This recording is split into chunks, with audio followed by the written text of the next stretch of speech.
Children, if you're an older junior church and you've got your blue booklets, then I've got a question for you. I think you've got space to write down a question. Here's the question. It's this. When life feels out of control, what two things does the Bible say we need to remember? When life feels out of control, what two things do we need to remember? Now, when I was a young boy, my mum and dad, they used to ask me all sorts of things that I found really tricky and difficult.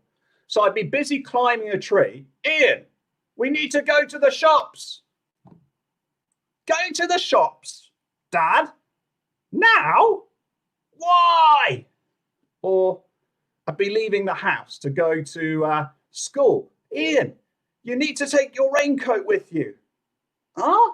But it's sunny, Mum. Why?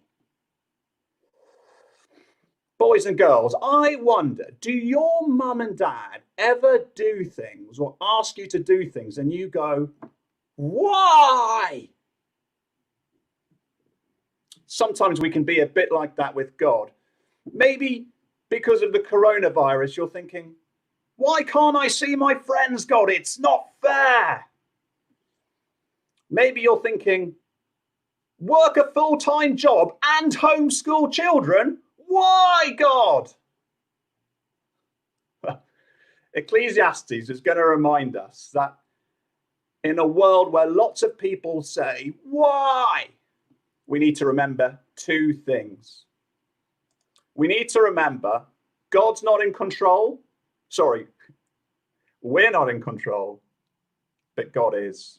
We're not in control, but God is. And in verses 2 to 8, the Bible uses loads of different pictures to tell us that our lives will be full of good times and bad times, happy times and sad times. So verse 2, there's a time to be born and a time to die. There's a time to weep and a time to laugh. Here are two photos of life in our family coming up on the screen. We're going to see two photos.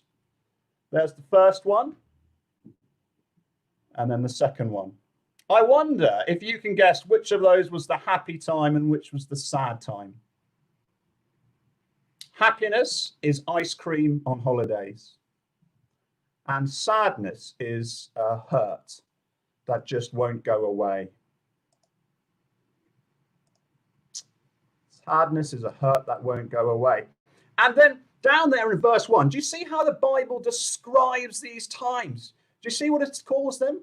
It calls them seasons. All these times in our life, they're seasons, like autumn, spring, summer, winter.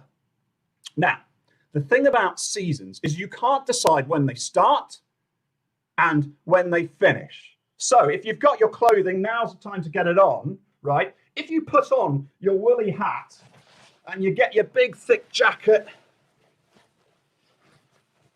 and if you went outside to the back garden now and said, I want snow, could you turn summer into winter?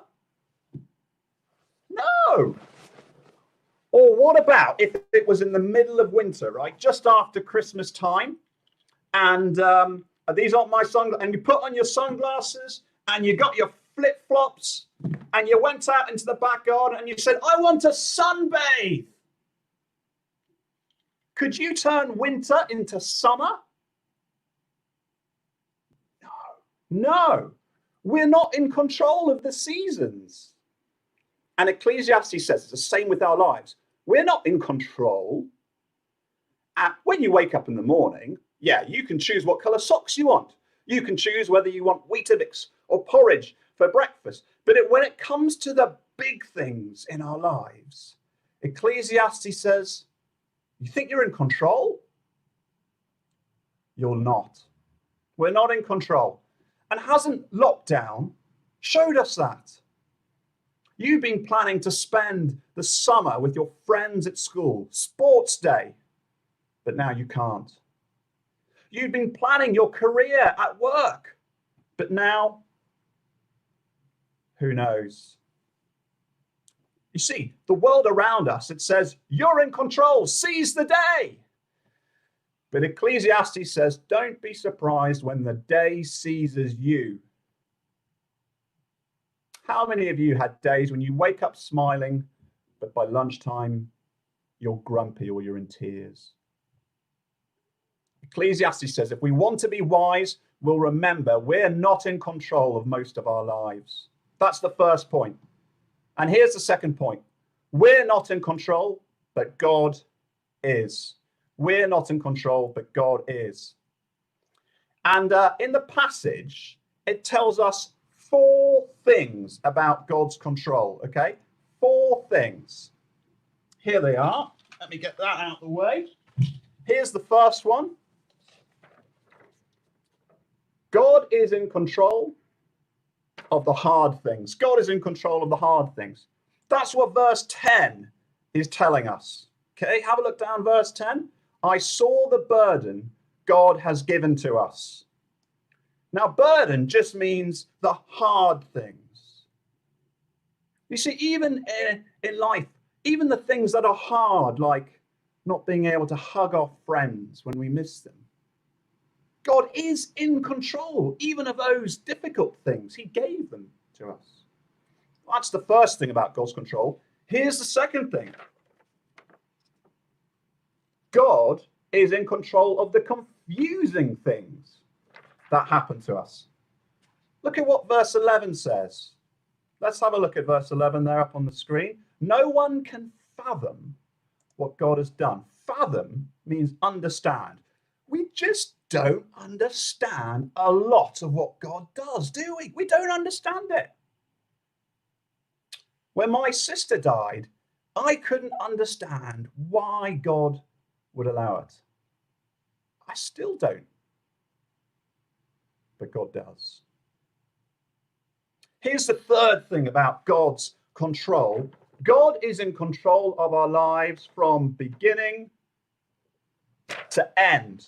That's what verse 11 carries on to tell us. No one can fathom what God has been doing from beginning to end, but he's in control from beginning to end. He's in control from beginning to end. What have I got here? Here is my birth certificate. God was in control. This is what a sample death certificate looks like. God is in control from birth certificate to death certificate and everything in between. God's in control when you wake up. He's in control when you fall asleep. He's in control when you're in deep sleep.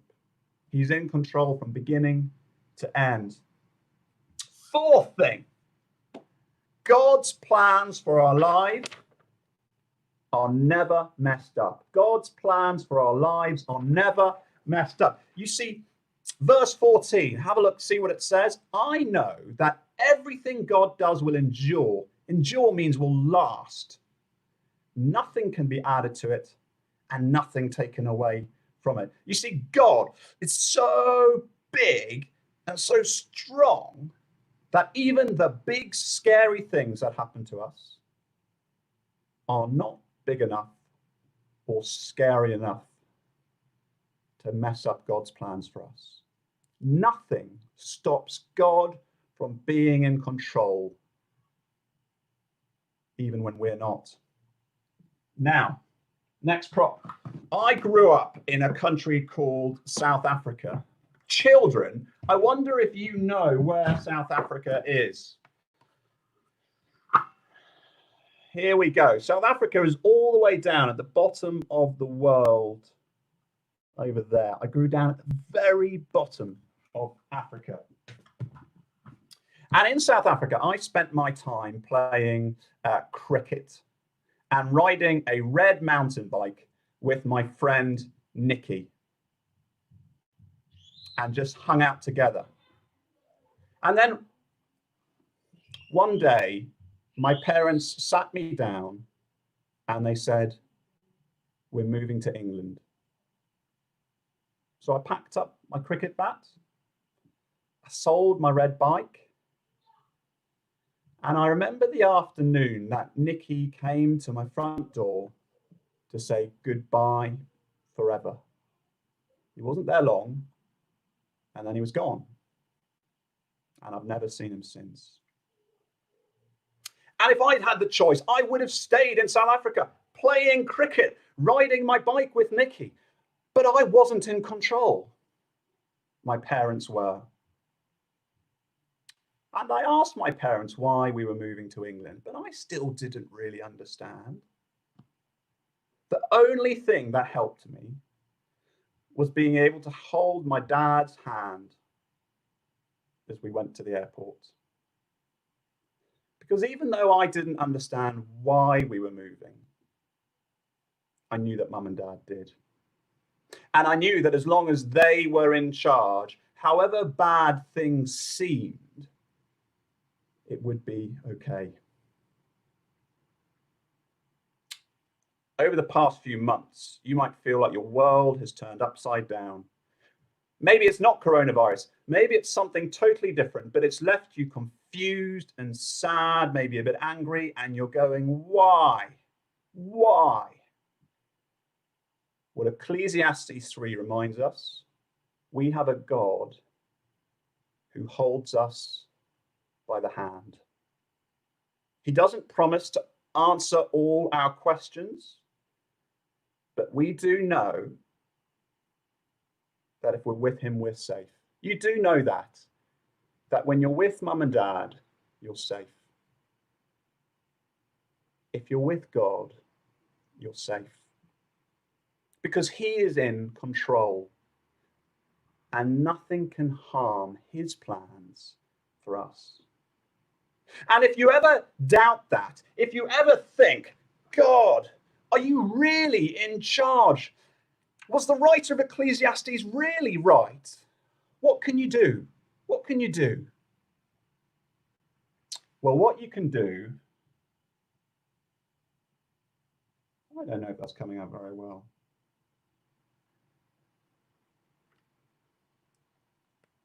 Is you can remember the cross. You can remember the cross. I wonder how many of you know this book. It's called Guess How Much I Love You. I think some of us have read it. Some of us have read it a lot. And in Guess How Much I Love You, little nut brown hare keeps asking big nut brown hare how much he loves him. Eventually, big nut brown hare says, I love you right up to the moon and back. And that is a lot of love, isn't it? Well, what about God's love? How much does God love you? And the answer is from heaven all the way to the cross. So next time life turns upside down and you're asking God, why?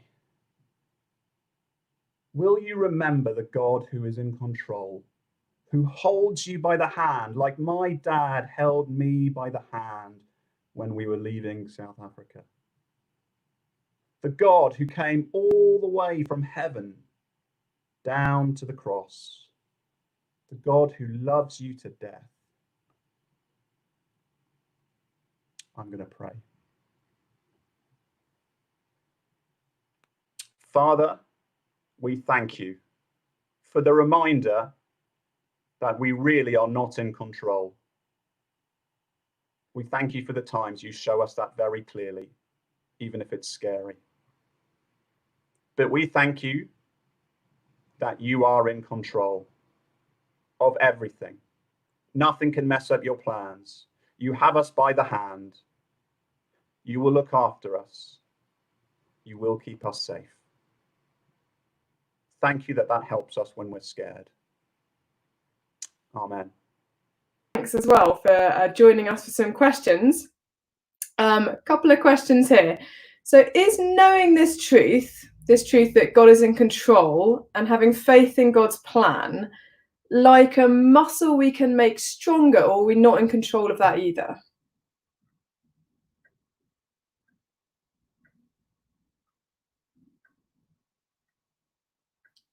Ian, you need to unmute yourself. You're looking at me, but I heard nothing of the past 10 seconds because there was a brilliant freeze of technology, and that's okay because we're not in control. So you can repeat it. Okay, I'll repeat it. Is knowing this truth that God is in control and having faith in God's plan like a muscle we can make stronger, or are we not in control of that either? What a great question. I think it's something we have control over. It's trust. You learn to trust people by trusting them with small things and then big things. So, for example, if I ask my children to go and get a box of ice creams from the freezer and only to eat one, if they do that and only eat one ice cream rather than several, then I think, I can trust them. They do know what they're doing. And I'm going to give them something else, something slightly bigger to see if I can trust them. And I think it's a bit like that with God. As we trust God and see that he is in control, we think, do you remember last time life was difficult? And he was good to me. I'm going to remember him the next time. So I think we can practice our trust of God. But here's the thing, whether we trust him or not doesn't change the fact that he's still in control. Great. Thanks, Ian. Someone else asked, not being in control is terrifying for me. Cognitively, I know that I need to trust God more, but I'm still working on it. I hope I'm not the only one. You got any? Is that your experience? I think it's very hard. And how do we do it? How do we help ourselves? I think we can remind ourselves we never really were in control of the very big things.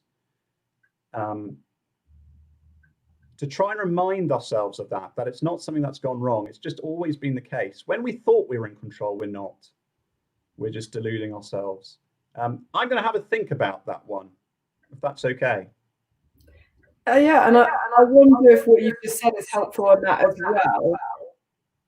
Whether you practice in small steps, trusting God. It is scary putting your faith in something that you've not put your faith in before. Sitting on a chair, you don't know if it's going to hold you up. But if you've sat on it before, then you might be quicker to sit on it again. So just little steps to putting our trust in God, exactly like exercising that muscle, as you said a second ago. The ultimate proof that he's in control, I think, is the cross. So if you're ever in doubt, look at that and go, wow, he does know what he's doing. So I can trust, that's the big thing. If I can trust him with the big thing, I can begin to trust him with the small things. Ian, thank you so much. And when we're